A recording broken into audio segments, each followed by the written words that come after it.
O'zbekiston Respublikasi Prezidentining 2026-yil 26-maydagi suv xo'jaligi sohasida bozor mexanizmlarini keng joriy qilish chora-tadbirlari to'g'risidagi farmoni mazmun mohiyatini keng jamoatchilikka yetkazish hamda suv fondi yerlaridan foydalanish samaradorligini oshirish maqsadida Jizzax viloyatida ko'rgazmali seminar tashkil etildi. Seminarda suv xo'jaligi tizimi tashkilotlari rahbar va mutaxassislari, suv iste'molchilari uyushmalari hamda tegishli tashkilotlar vakillari ishtirok etdi. Hozir shu haqda.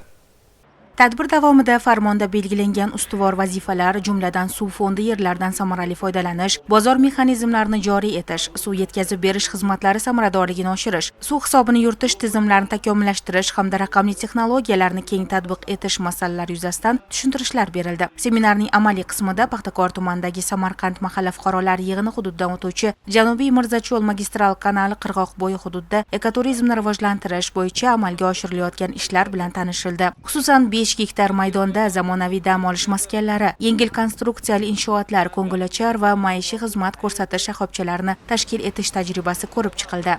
Ushbu seminarda asosiy maqsad mana bizning suv xo'jaligi sohamizda suv fondi yerlari uzoq yillardan beri egasini topolmay har xil tushunmovchiliklar bo'lib kelayotganida mana shu farmon bizning suv fondi yerlarimizni o'zimizga qayta xatlov qilishga, o'zimizga tegishli bo'lishiga keng imkoniyatlar yaratib berildi.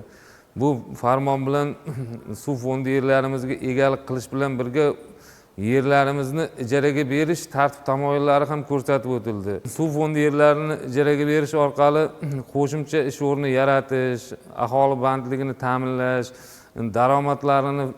aholining daromadini oshirishga keng imkoniyatlar yaratildi.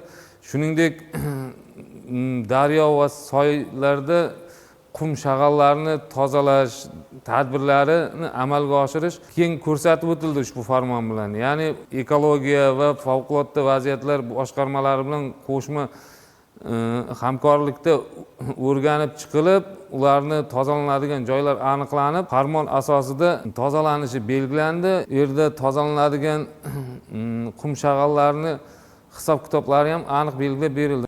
Shuningdek, Paxtakor tumanidagi Oltinko'l mahalla fuqarolari yig'ini hududidan o'tuvchi Yo'l 23 kanali hamda Do'stlik tumanidagi Mevazor mahalla fuqarolari yig'ini hududidan o'tuvchi R12 kanali bo'yida aholi va tashrif buyuruvchilar uchun dam olish maskanlari, cho'milish va ko'ngilochar hududlar tashkil etishga qaratilgan loyihalar bilan tanishildi. Tadbirda yer va suv resurslaridan samarali foydalanish, qo'shimcha iqtisodiy samaraga erishish, yangi ish o'rinlari yaratish hamda hududlarning turizm salohiyatini oshirish masalalariga alohida e'tibor qaratildi.